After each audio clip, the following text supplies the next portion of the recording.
শুভরাত্রি। কেমন আছেন সবাই? আশা করি ভালো আছেন। আমরা মোটামুটি বেশ ভালো আছি। তো এখন বাজে হচ্ছে রাত 10টা। আজকে রাত 10টার সময় আমার ব্লগ শুরু করতেছি।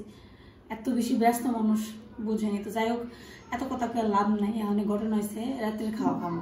তো রাত্রে কি কি খাওয়ান আছে আজকে আপনি করে দেখাই। আজকে হইলো বৃহস্পতিবার। বৃহস্পতিবার মানে হচ্ছে বৃহস্পতিবার। বৃহস্পতিবার আমরা নিরামিষ খাই। নিরামিষে কি কি আছে একটু দেখাই। নিরামিষ খাবার দেখে আপনাকে ভালো লাগবো না জানি, কিন্তু খাইতে মজা। যাই হোক, এই যে নিরামিষ খাবারে আছে হয়েছে বেগুন ভাজা, তারপরে এইটা হয়েছে মটর কলই শাক দিয়ে আলু দিয়ে বেগুন দিয়ে চচ্চড়ি রাঁধছি। এটা হয়েছে দেখেন খেয়ে আছে। আর হয়েছে তরকারি ফুলকপি আলু সিম দিয়ে টমেটো দিয়ে একটা তরকারি। এই তিনটে আইটেম আমাকে রাতের খাবারে আছে। আর এটার মধ্যে ভাত আর কি, এটার মধ্যে আছে ভাত আর সারপ্রাইজ। সারপ্রাইজ দিয়ে আমার তোমার একটু দাঁড়াও, একটু ওয়েট করতে হয়। সারপ্রাইজ মানেই অপেক্ষা করতে হয়। সারপ্রাইজ আইসা পড়তে আইসা পড়তেছে আইসা পড়তেছে আইসা পড়তেছে দেখা যায়। এই যে আমগো সারপ্রাইজ আলু আলু ভর্তা। আজকে ঘি দিয়ে একদম মজা করে আলু ভর্তা বানাবো রাতের খাবারে। সারা আসতে গেছিল পিসির বাড়ি, তার জন্য খেতে পারি নাই। তো এখানে যে আজকে বানাবো রাতের খাবারে আলু ভর্তা।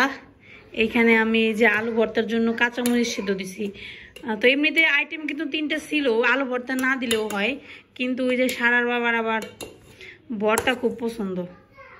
সে আগেই খাওয়ার আগেই বলতেছে কি গো ভর্তা টর্তা কিছু দেও নেই। তাই আমি জানতাম সে আগেই কইব এই কথা, তার জন্য আগে ভর্তা টর্তা দিয়ে রাখছি। তো এখানে এখন ভর্তাটা মাখুম আমি। ভর্তা মাইখে তারপরে রাতের খাবার শুরু করবো আমরা। তো এখানে আমি লবণ নিচ্ছি, কাঁচামরিচ। এই যে প্রথমে লবণের সাথে কাঁচামরিচটা ডইলে সুন্দর করে নেবো, কারণ লবণের সাথে কাঁচামরিচ যদি না নেই, আগে যদি ঘি মিশায় আলুর সাথে, তাহলে কি হবে পিছলে হয়ে যাবে, যার কারণে মাখতে সমস্যা হবে। বাবা অনেক গরম। আজকে আর আলুর খোসা ফালাই নাই, এমনি ভাবতেছি যে খালি খামো। নতুন আলু তো ভালো করে সুন্দর করে ধুয়ে দিলে আর খোসা না ফালাইলেও চলে। তো এখানে আলু ভর্তাটা মাইখে নেই সুন্দর করে ঘি দিয়ে, এই যে মরিচ দিয়ে, কিন্তু আলুটা একটু গরম রয়েছে, ভাতের মাঝখানে ছিল তো। যাই হোক, কি সুন্দর ঘ্রাণ বের হয়েছে ঘিয়ের আর কাঁচামরিচের। আমার একদিন শখ হয়েছে আমি কাঁচামরিচ দিয়ে গরম ভাতের সাথে ঘি দিয়ে খামো, কিন্তু কখনো খাওয়া হয় না। অনেকে বলে নাকি অনেক মজা খাইতে। তো এই যে দেখেন আলু ভর্তাটাও, যে আলুটা একদম মমের মতো গলে গেছে। কোনো জিনিস যখন খুব সুন্দরভাবে গলে রান্নার ক্ষেত্রে, সবজি হলে আমরা সেটাকে বলি মমের মতো গলে গেছে। এই যে আলু ভর্তা মাখতেছি, মাখা প্রায় হয়ে গেছে ঘি দিয়ে, মানে যে ঘি দিয়ে মাখছে না পুরো বাসা জুড়ে খালি ঘিয়ের ঘ্রাণ আসতেছে। তুই পাস নাই রে ক্যামেরাম্যান? পাইছি। ঘি খাই রস না আগে কবি না, ঘি দিয়ে দিলাম। পাইছি খাবো না। খেয়ে পারস না বলতে দুনিয়া কোনো জিনিস নেই, সবই খাওয়া যায়। এখন ভাত বাড়তেছি, গরম গরম ভাত, সাথে আছে আলু ভর্তা, তার সাথে শাকের তরকারি, বেগুন ভাজা। নিরামিষ আইটেম কিন্তু খারাপ না, মানে নিরামিষ খাবার কিন্তু খারাপ না, জাস্ট একটু আইটেম মডিফাই করে রান্না করলেই হয়। আর ভর্তা হচ্ছে যে কোনো ভাবে খাইলে ভালো লাগে। ভর্তা সবসময় পেঁয়াজ দিয়ে সরষের তেল খাইবেন না, সান্না করে কিন্তু না। আপনারা চাইলে ঘি দিয়ে একটু কাঁচামরিচ দইলে খাইবেন, দেখবেন ভালো লাগবে। একটা প্লেট বেশি এনে ফেলেছি। সারা মনে খাবি না এখন? তো এই যে কাছে আলু ভর্তা দিয়ে দিলাম। সারা বাবার আলু ভর্তা খুব পছন্দ। লবণও টেস্ট করি নাই, জানি না হয়েছে কিনা। হইলে হয়েছে, না হলে না হয়েছে, যা আছে কপালে। তো বেগুন ভাজি দিয়ে দিই 1 পিস করে। দেখেন এখন তরকারি বেশি হইব, দেখেন। তোর প্লেট কোনটা? তুই এটা নিস না, তোর বেগুন ভাজি বেশি। সেটা সেটা সারা খাইবে না এর মধ্যে। বেগুন ভাজি দেখেন অনেকখানি তেল আছে, একটা ডিম ভাজি করা যাবে। এই যে আমাদের খাওয়া দাওয়া শুরু হয়ে গেছে। ভর্তা কেমন হয়েছে গো? লবণ হয়েছে? খুব স্বাদ হয়েছে। যে কথাটা কইলে কথাটার মধ্যে তো ভালো লাগতেছে না কথাটা শুনে।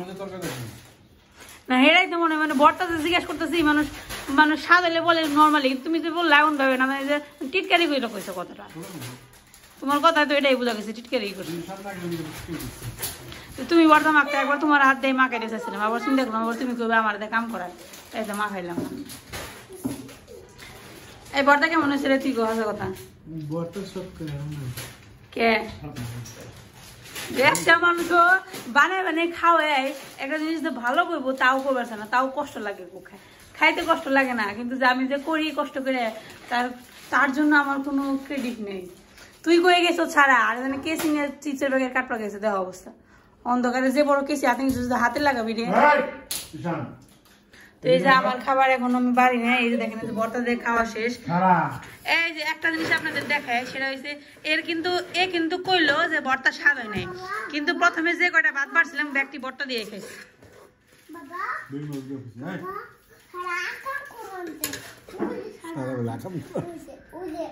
তোমরা তো পাতিল খালি করে লাইছো, আমার ভাত এখনো বাড়ি নেই, দেখেন পাতিলে এই কয়টা ভাত আছে মাত্র, তাও কয় বলে স্বাদ হয় নাই। পাতিলের ভাত ফুরিয়ে যায় কয় স্বাদ হয় নাই, এটা কোনো কথা হইলো? আরামনি আর ঈশান বাবু দুজন মিলে চিপস ফালাইছে। আমার মেয়েটা কত লক্ষ্মী দেখেন, আরেকজনে দেখেন পায়ের মধ্যে চিপসের গুঁড়া পড়ছে, দেখে কেমন করে পরিষ্কার করতেছে দেখেন খালি সাইড সাইড। চিপসের গুঁড়া যদি ফ্লোর থেকে পরিষ্কার না করো তাহলে আবার এই পায়ে লাগবো। তো এখানে সারামনি চারও দিতেছে, দেখেন আমাদের রাতের খাওয়া দাওয়া হয়ে গেল। খাওয়া দাওয়া করে এখন একটু তরকারি রয়েছে, তরকারিটা গরম করতেছি, টেবিলটা মোছা বাকি আছে, টেবিল মুছবো। তাহলে ওই যে মোটামুটি কাজকর্ম শেষ, রাতের মতো শেষ আজকে, যেহেতু আগামীকালকে শুক্রবার ছুটির দিন, তাই আর কিছু কাটাকুটি করে রাখবো না। বাহ দেখেন আমার মেয়েটা বড় হয়ে গেছে, আর নাই কোনো টেনশন, সারামনি হয়ে গেছে বড়, আমার কোনো কাজের টেনশন নেই, টেনশন মুক্ত খালি ডুবুর্তি, তাই না? সারামনি ঝাড়ু দিতে পারে, আর কি কর, আর তো কিছু দরকার নেই, ঝাড়ু দিয়ে দিলে ক্ষতি কি? তো আর ঈশান বাবা খালি ময়লা করে, সারামনি খালি ঝাড়ু দেয়, দেখছেন দুজনের মধ্যে কত পার্থক্য। এটা হচ্ছে মেয়ে আর ছেলেদের মধ্যে পার্থক্য, এটা একদম বাস্তব কথা। মেয়েরা আসলে অনেক লক্ষ্মী হয়, মেয়ে বাবু, ছেলেরা যে দুষ্ট হয় এটা একদম বাস্তব কথা, আমি নিজেই তার প্রমাণ। কারণ সারামনি যখন কি অনেক লক্ষ্মী, মানে এখন আগে ভাবছিলাম যে সারা দুষ্ট, এখন দেখতেছি যে না, সারা লক্ষ্মী ছিল, ঈশান তার থেকে ডাবল দুষ্ট। মেয়েরা আসলে লক্ষ্মী হয়, ছেলেরা আসলে অনেক দুষ্ট হয়। দেখছেন খালি সারাদিন বন্দুক নিয়ে খালি গুলি করে। ঈশান এই যে এখানে আমি যে তরকারি গরম করতেছি, অল্প একটু তরকারি রয়েছে, বেশি না, অল্প একটু তরকারি রয়েছে। তো এই তরকারিগুলো এখানে খেয়ে শেষও করতে পারতেছি না, আলু ভর্তা দিয়েছিলাম তো, যার কারণে তরকারির অবস্থা, বললাম না যে আলু ভর্তা দিচ্ছি, এখন তরকারি বেশি সেটাই হয়েছে। তরকারিটা গরম করে রেখে দিব।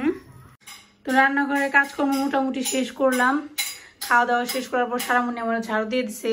ঈশান বাবু খালি আমার ডিস্টার্ব করে সবসময়, অল টাইম, সারামনি কাজ করে দেয়। যাই হোক, এই যে এই জিনিসগুলো একটু পরিষ্কার করলাম আজকে, বেশি না, অল্প হালকা পাতলা, এই যে অনেক নোংরা হয়েছিল, এখন একটু চকচকে হয়েছে। একটু গ্লাসের তো পরিষ্কার না করলে, নোংরা হলে না, একটু নোংরা হলেই চোখে পড়ে, যার কারণে খাওয়া দাওয়া শেষ করার পর একটু পরিষ্কার করলাম। তারপরে এই সাইডটাও একটু পরিষ্কার করছি, বেশি না, হালকা পাতলা মোছামুছি করছি, এটা করছি। তারপর এখানে তরকারি একটু ছিল, গরম করছি, আর এই যে চুলাটা একটু পরিষ্কার করছি, কারণ সকালবেলা উঠে আবার ভিডিও শুরু করতে হবে, আমার প্রতিদিনের রুটিন। তো ভিডিও করতে গেলেও সমস্যা, কারণ জিনিসপত্র পরিষ্কার না হলে তো আপনারাই বলবেন আবার। তো ঠিক আছে, সারা আমাকে ডাকাডাকি করতেছে, কি করছে, কি কাজ যে করছে এটা দেখে না। এতক্ষণ পুরো কাজ করলাম রান্না করে, তারপরে এই যে দেখেন এই জায়গার কি অবস্থা, এই যে দেখেন পুতুল দিয়ে দোকান বানিয়ে রাখছে দুজনে মিলে, এগুলো সব গুছাইবো কারা বল? ঠিক আছে তুই গুছাবি, ঠিক আছে, টাটা বাই বাই দে সবাই। Tata bye bye, see you, good night.